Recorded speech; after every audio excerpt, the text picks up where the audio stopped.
Os conflitos agrários estão entre as principais causas de mortes de defensores humanos no país.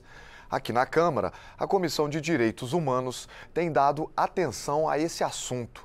O deputado Luiz Couto, do PT da Paraíba, integrante desse colegiado, defende que é preciso criar mecanismos de proteção para os defensores dos direitos humanos no Brasil. E para falar sobre esse assunto, ele é o nosso convidado no programa Palavra Aberta. Deputado, seja muito bem-vindo ao programa. Muito obrigado. Para a gente iniciar, eu acho que seria importante a gente apresentar para as pessoas um quadro. Qual é a situação hoje quando se fala em violência contra as pessoas que militam ali em favor dos direitos humanos? Olha, nós verificamos de que durante o governo passado o tratamento feito, inclusive acabaram com o Ministério dos Direitos Humanos.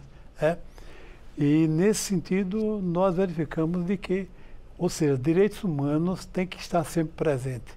E deveria estar presente em todos os ministérios, porque qualquer violação de direitos humanos, qualquer violência praticada, qualquer assassinato praticado contra a pessoa merece de ter uma ação dos direitos humanos. Então, nesse sentido, é que o próprio Ministério dos Direitos Humanos e também da Cidadania estão fazendo isso. Quer dizer, quando perguntaram o que é que você está fazendo, ele disse, para nós, qualquer violação, não importa se é de direita, se é de esquerda, se é rico, se é pobre, se forem violentados, terão a participação do Ministério na sua defesa. O senhor apresentou alguns números para mim antes da gente começar o programa. Eu acho que seria importante a gente citar. Como é que está o quadro de violência quando se fala, matematicamente falando? Acho que com os números a gente consegue exemplificar melhor a gravidade, né, da violência contra essas pessoas. E eu queria que o senhor falasse para mim também a localidade, quer dizer, onde é que essa violência está mais concentrada? É no campo? É na cidade? De que forma que ocorre essa violência? Olha, primeiro, os defensores dos direitos humanos, eles sofreram mais de 1000 episódios de violência no governo Bolsonaro. E entra a questão dos agricultores, conflitos por terra, que são a principal causa da morte, não apenas da violência, mas da morte entre os defensores dos direitos humanos. Depois, também a questão das comunidades indígenas. Há uma série de episódios de violência que foram...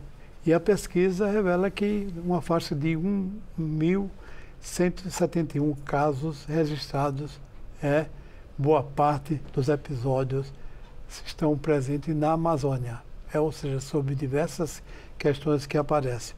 E um exemplo foi o assassinato de Dom Pedro, e também o nosso Bruno, que foram assassinados em defesa das comunidades indígenas, sofreram aquela morte. Então, significa que o poder público tem que dar as condições efetivas para que o Ministério dos Direitos Humanos tenha uma estrutura, tenha condições, tenha recursos para enfrentar. Porque, às vezes, as pessoas precisam, por exemplo, de apoio, estão sendo violentados, a violência, precisa de um advogado que não tem. Então, é preciso dar as condições para que as pessoas sejam respeitadas e valorizadas. Quando a gente fala de violência contra essas pessoas, a gente fatalmente lembra de alguns episódios, e quase todos eles em sistema de emboscada. Quer dizer, a pessoa está ali, às vezes numa propriedade rural, às vezes numa reserva indígena, e são surpreendidos por capangas, por pistoleiros, que acabam trazendo a morte, acabam matando essas pessoas. Como é que o Estado pode proteger essas pessoas em situações, em locais tão ermos? Como é que poderia se dar essa proteção? Primeiro, nós temos que enfrentar o ódio que muita gente tem Ou seja, nós somos todos filhos de Deus. Precisamos respeitar, ou seja, não é a violência.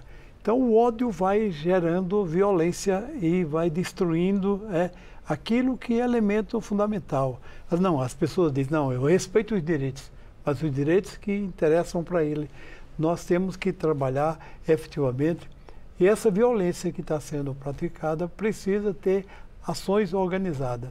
Eu, inclusive, pedi para o ministro dos Direitos Humanos para que em cada estado tivesse uma estrutura do Ministério lá para receber essas violações e encaminhar para as providências. Bom, quando se fala em direitos humanos, tem uma questão muito sensível aqui no Brasil, que é o conflito. O sistema de proteção das pessoas via direitos humanos sempre gera muita polêmica, muita discussão aqui na Câmara dos Deputados, principalmente entre setores da esquerda e os chamados conservadores, que dizem que os direitos humanos no Brasil têm uma postura benevolente. Não é minha opinião, não quero dar aqui minha opinião, não estou aqui para isso, mas quero apresentar esse argumento para que o senhor possa comentar para a gente. Eles apresentam essa argumentação de que quem está ligado a direitos humanos tem uma benevolência, tem uma espécie, digamos assim, pega leve com a criminalidade. Qual a opinião do senhor sobre isso? Não, na realidade, o seguinte, é claro, quando alguém tem todas as condições, tem advogados, tem meio de comunicação, tem uma estrutura que se defende de colocar. O próprio Bolsonaro dizia que a culpa dos problemas que tinha em nosso país eram os direitos humanos que sofrem a cada momento violências, ódio. E nesse aspecto é importante perceber que esse segmento ele vai pedir o quê? Pedir o socorro. E aí o poder público que tem que dar esse socorro. E é nesse sentido que a luta é isso, para que de fato nós tenhamos mais estruturas para dar a condição de que os direitos humanos possam ser respeitados em qualquer lugar. Se alguém que foi também violentado, sofreu violência, merece também a ação da Comissão de Direitos Humanos e também do Ministério dos Direitos Humanos. Os senhores fizeram um seminário sobre proteção das pessoas que atuam ali com direitos humanos. Ouviram vários especialistas, autoridades, como foi? Foi muita participação. Nós tivemos mais de quase 5 horas de ação, cada um colocando a sua realidade, os problemas, como que estão enfrentados, o número de pessoas que foram assassinadas, pessoas que foram, ou seja, a questão que entra também na questão do feminicídio também, das mulheres, questão das crianças e adolescentes pela exploração sexual, tudo isso está nesse segmento. E como é que eles estavam trabalhando efetivamente para o enfrentamento e para denunciar toda essa situação para que o poder público, tanto municipal como estadual como federal, pudesse tomar as providências. Deputado, eu quero agradecer ao senhor, nosso programa está chegando ao final. Lembrar que o senhor é um defensor dos direitos humanos já há muitos anos, eu diria vários mandatos parlamentares aqui, tentando combater aí abusos, violência contra a sociedade em geral, né? Já estendo o convite aqui para que o senhor retorne em outra oportunidade, podendo trazer para a gente uma realidade diferente de mecanismos de proteção a quem luta aí pelo direito à vida, direito à Constituição, né? Os direitos que estão na Constituição. Muito obrigado por participar do programa. Obrigado, e eu quero agradecer e dizer que nós estamos nessa luta. Eu fui durante os mandatos aqui 3 vezes, fui presidente e a gente viajou esse país todo, né? E verificando de que as violências a cada dia aparecia e muitas vezes as providências não eram tomadas e muitas pessoas não eram elas praticavam, quer dizer, aquela velha história de, não, olha aqui, esse pessoal daqui, a gente tem que eliminar mesmo. Então, nesse sentido, a gente quer agradecer e dizer que podemos voltar novamente para que a gente traga um quadro real de todo o país com relação à questão da violência e do ódio. Esse é um ódio. O ódio está...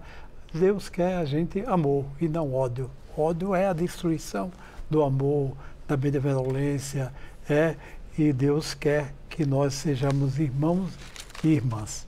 Muito obrigado, deputado. Obrigado.